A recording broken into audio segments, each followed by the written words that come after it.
With less than a day to go, with one more day rather to go before the start of a new year, church leaders in St. Catherine, they say they're gearing up for watch night services. But in light of concerns about the increase in COVID-19 cases, they insist that strict protocols will be enforced. Vashon Brown has details. No fireworks on the waterfront for a second year, and the parties are still banned. But some say they're looking forward to the traditional watch night services to welcome a new year. At the Faith Prayer House Church of God in Thompson Pen, Spanish Town, St. Catherine, the pastor says COVID-19 safety measures will be in place. Our seating arrangement inside is to follow the protocol the same way.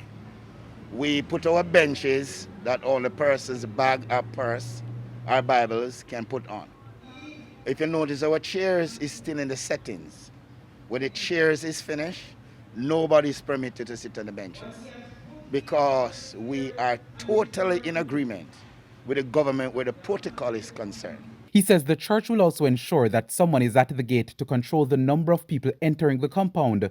Claudette Davis is one of the church members who will be assigned to the sanitization team. I'm looking forward to it, even though it will be extra work for the persons who are going to be on the sanitizing team and even on the watching, because we have to be very vigilant so that people does not cluster.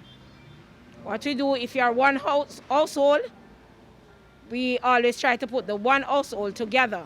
If you are 4 or 5 people from one household, we try to put them together.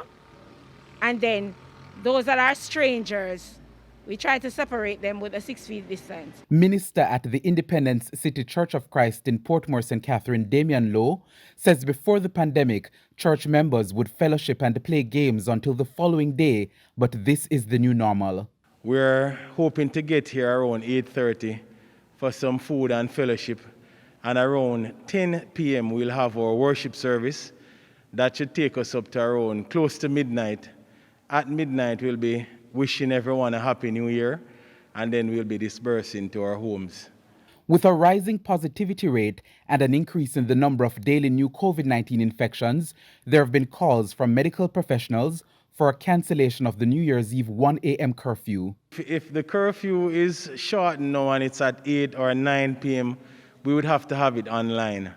It would be very unfortunate because persons would rather to come in the presence here and use this as an outlet to sing and to pray and to fellowship with each other. But if it comes to that, we have been online for, throughout the lockdowns and other times such as that. So this would be no different. It's a year in which we come together to welcome the new year with both members of the church and members of the community. So we would like to know that the Prime Minister take back this from us.